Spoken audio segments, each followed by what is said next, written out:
Hi, I'm Cameron Watts, minister at Fairlawn Avenue United Church, welcoming you to the first of 5 videos about Viktor Frankl's book, Man's Search for Meaning. This is a distillation of what several of us in our community of faith are learning as we study the book together. It's a 5-week session, and each of these videos will be posted shortly after the in-person gatherings. Before you watch any more, 3 things. First, the book is a product of its time and uses non-inclusive language. Women and those who do not identify as binary search for meaning too. Second, I will offer some questions for you. Feel free to pause the video, let your mind, your heart, your soul work with the questions or anything else that comes up. Third, the first 2 sessions, and to a lesser extent the last 3, arise from Frankl's experiences in a Nazi death camp. If you are reading the book along with us, and even in some of my citations, the descriptions of violence and evil are difficult to carry, then take a break. And I will say this again at the end. Please, look after yourself. Be good to you. We're using the 1992 edition of the book.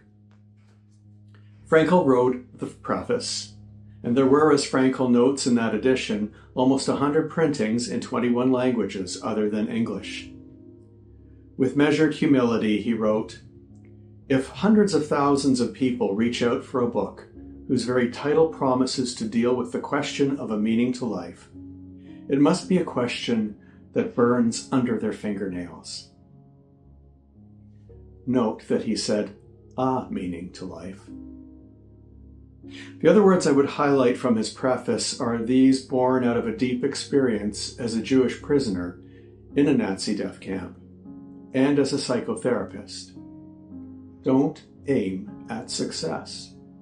The more you aim at it and make it a target, the more you are going to miss it. Now, I don't believe he is saying don't have goals. I think he is saying that life will provide us with opportunities to shape ourselves. And you will miss yours if you are only focused on your success. Okay, so let's pause for a second, and here's a question for you. What was the last time your life took a detour that you learned from and were grateful for, at least later? The foreword to the book in my edition was written by Rabbi Howard Kushner, the author of When Bad Things Happen to Good People, among other works. A short reflection on how our notions of faith and spirituality are challenged by the reality of suffering. He writes with great appreciation about Frankl's book, initially quoting Friedrich Nietzsche to set his understanding of the theme of the book. "He who has a why to live for can bear almost any how. He who has a why to live for can bear almost any how." Forces beyond your control, Kushner offers, can take away everything you possess except one thing: your freedom to choose how you respond to the situation. There's an ongoing assumption in the book that our lives are not deterministic, that we have free choice. And that freedom and those choices that we make are what give our lives meaning. Here are 3 more summary statements made by Kushner about the content of the book. Life is not primarily a quest for pleasure, as Freud believed, or a quest for power, as Alfred Adler taught, but a quest for meaning. Souls are cured by leading them to find meaning in life, even in or especially in a place like Auschwitz. We have come, Kushner cites Frankl, to know man as he really is. After all, man is that being who invented the gas chambers of Auschwitz. However, He is also that being who entered those gas chambers upright, with the Lord's Prayer or the Shema Yisrael on his lips.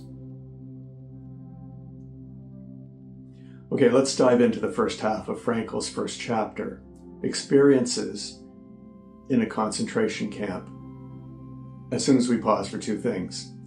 First, remember to look after yourself as you engage the difficulty of reading his descriptions. And second, if you're not quite ready, take a break and perhaps think about this.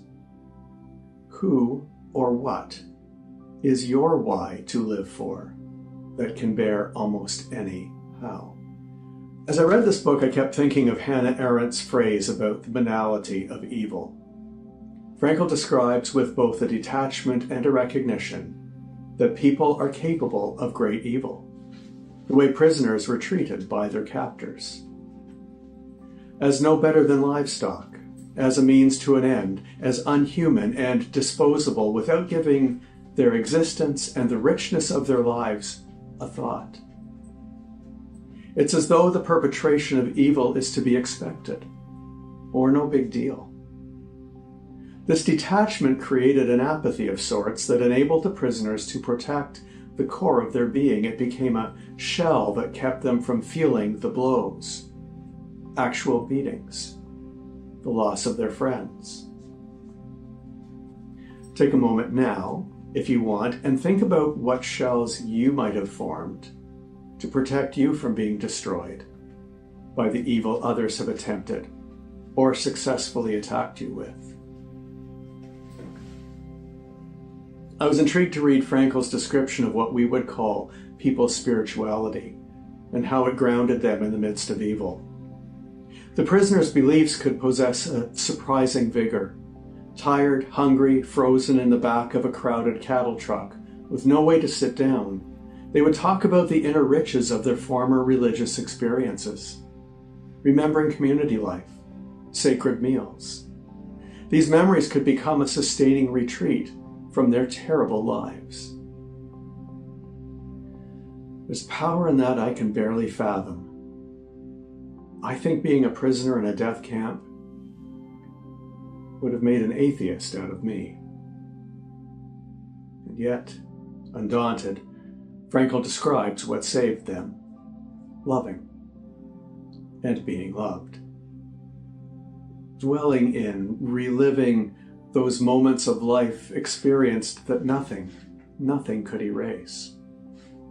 He described his love for his wife, not knowing if she was dead or alive, and her love for him. This love that goes beyond the physical presence of a person sustains because you know you are loved by that one person, and your love for them sustains them. He says, the salvation of man, salvation of persons, is through love and in love. That brings me to the simple words in the Christian New Testament: God is love. This inner life, either of a spiritual remembrance or that of loving or being loved, is for Frankl a refuge from emptiness, a refuge from desolation, a refuge from spiritual poverty, through an escape into the past and an imagined present, and maybe even a possible future. Loving and being loved contribute to a life of meaning no evil may break. Loving and being loved contribute to a life of meaning no evil may break. Okay, we're just about done, so let's pause for another question or two. What love in your life sustains you? What memory can you bring to mind in difficult moments that becomes an overwhelming reality to counter what challenges you? What love in your life sustains you? What memory can you bring to mind in difficult moments that become an overwhelming reality to counter what challenges you? We're going to wrap up this session with a description of and response to a sunset Frankl describes. He talks about the use of our free will to choose how we are going to see. He writes, "The desolate gray mud huts provided a sharp contrast to a sky alive with clouds of ever-changing colors and shapes, while the puddles on the muddy ground reflected the glowing sky. Then, after minutes of moving silence, one prisoner said to another, 'How beautiful the world could be.'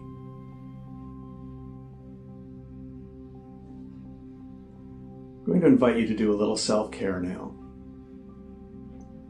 Get comfortable. Close your eyes if you want. Imagine a sunset, the sky alive with clouds of ever-changing colors and shapes, reflected in the water of a lake or river or pond or even a puddle. Pause the video.